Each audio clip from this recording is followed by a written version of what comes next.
drama school, we used to have a teacher who taught a film course, and it was very specific, and she would really lay down rules and things like that. And I loved the course, and it was very exciting. It was great to get these rules in. And what would then excite me is then I'd go and watch like a Jack Nicholson film, and you'd see him break every single rule that she'd said.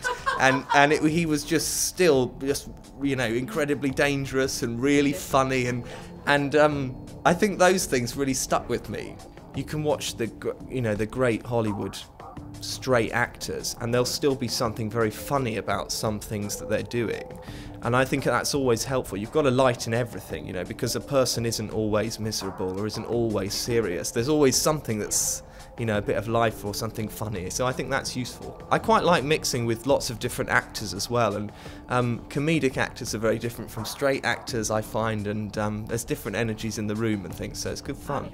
I've been a close-up magician for about 10 years now, and a member of the Magic Circle for the last 5, so it's very helpful. I think the whole misdirection quality is helpful. Expressing different emotions but going for something else, you know, playing something really light and happy, which actually has a really serious undertone, and also just interacting with people the whole time. The whole point of showing a magic trick to someone is you're doing something to that person and making them hopefully ultimately feel something. But you're controlling that in a way, and it's all about bouncing back. You get a lot of magicians in the UK who will just perform a trick and just speak the patter.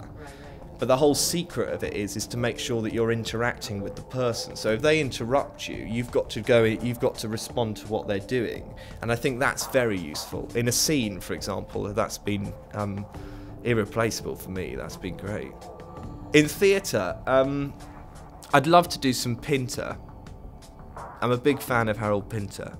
I think the characters are so complex and layered, but I think that's the other thing, going back to the whole thing about being serious. I think the comedy in Pinter comes out from not going for the comedy, for playing it as straight as possible, and then I think it becomes really funny.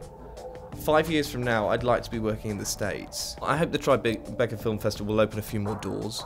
Hopefully I'll meet some agents out here or casting directors, and eventually come back here and work here.